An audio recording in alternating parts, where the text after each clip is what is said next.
ইউটিউবের official editing app চলে এসছে। এর জন্য আমরা প্লে স্টোরে চলে এসেছি। প্লে স্টোরে এসে এখন আমরা সার্চ দেব ওয়াইটি ক্রিয়েট। দেখো যে আমি এর আগে সার্চ দিয়েছিলাম, তাই এখানে দেখাচ্ছে। এখন এটাই আমরা জাস্ট ক্লিক করব। এটাই যদি আমরা ক্লিক করি তাহলে দেখো চলে আসছে। এখানে এরকম একটা ইন্টারফেস চলে আসবে। এটা দেখো ওয়াইটি ক্রিয়েট, ইউটিউব ক্রিয়েট, জাস্ট এখানে তোমরা ক্লিক করবে।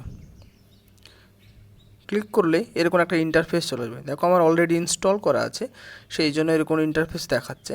এখন জাস্ট আমরা এটা ওপেন করে নেব। এখন এটাকে যদি ওপেন করি তাহলে এরকম একটা ইন্টারফেস দেখাচ্ছে। এখানে প্লাস আইকনে আমরা ক্লিক করব। এই প্লাস আইকনে ক্লিক করার পর আমাদের এখানে গ্যালারিতে যে সমস্ত ভিডিওগুলো আছে সব দেখাবে। তার মধ্যে যে কোনো একটা ভিডিও আমরা সিলেক্ট করে নেব। আমি এটা সিলেক্ট করে নিলাম, দিয়ে এটাকে ইনপুট করে নেব। কেমন? ইনপুট করে নেওয়ার পর এখানে আমরা প্রথমে যেটা দেখব সেটা হচ্ছে ফিল্টার। এই অপশানে চলে যাব।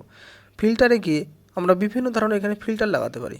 দেখো যেরকম ইচ্ছা সেরকম লাগাতে পারো, তোমার মন মতো যে কোনো একটা এখানে লাগাতে পারো। কথার কথা আমি এটা লাগালাম, জাস্ট ডান করে নেব।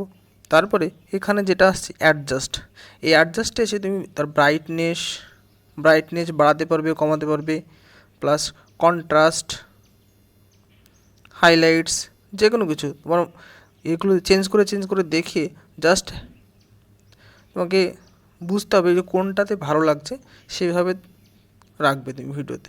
কেমন? তারপর এখানে দেখো টেক্সের কিন্তু এখানে বিশাল মানে ভালো কিছু ফরম্যাট রয়েছে। তার মধ্যে একটা এখানে এফেক্ট সাপোজ ধরো তুমি এখানে কিছু নাম লিখছো, কথা আমি লিখছি এখানে সাম ম্যাথ মিম সোর্স, জাস্ট আমি এটা লিখলাম। দেখো এখানে এফেক্ট চলে আসছে। এটাকে এখন তোমরা কিন্তু ইচ্ছা মতো যেখানে ভিডিওর যে কোনো জায়গাতে এবং এটাকে যে কোনোভাবে তোমরা রাখতে পারো, এখানে অ্যাড করতে পারো। দেখো বিভিন্ন ধরনের এখানে অ্যানিমেশান রয়েছে, যে কোনো অ্যানিমেশান তোমরা এখানে অ্যাড করতে পারো। এটা কিন্তু আদার্স অ্যাপে কিন্তু এগুলো নেই। এটা শুধুমাত্র কিন্তু ইউটিউবের নিজস্ব যে অফিসিয়াল অ্যাপ সেটাতেই রয়েছে। তাছাড়া এখানে যদি আমরা ইচ্ছা করি বিভিন্ন ধরনের মিউজিকও অ্যাড করতে পারি। এটা কিন্তু একদম ডিরেক্ট ইউটিউব অডিও লাইব্রেরির সঙ্গে কানেক্টেড, এবং এখান থেকে যদি তোমরা মিউজিক ইউজ করো তাহলে কোনো রকমের কপিরাইট আসবে না। সম্পূর্ণ ফ্রি কিন্তু এগুলো, কোনো প্রিমিয়াম পারচেজ করার দরকার নেই।